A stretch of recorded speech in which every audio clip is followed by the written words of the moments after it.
timvane pano bwino na also a John Tembo anali kulilongo kwacha lero zakalekale ndani sakudziwa nkhanza zimene anachita Malawi Congress Party muno nda ndani ndati sakudziwa.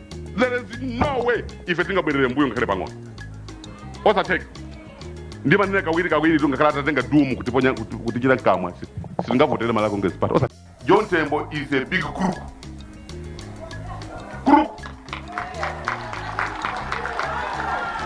Amene amakhala patali kumachita zinthu iye ndikusadziwika koma atapanga ndi.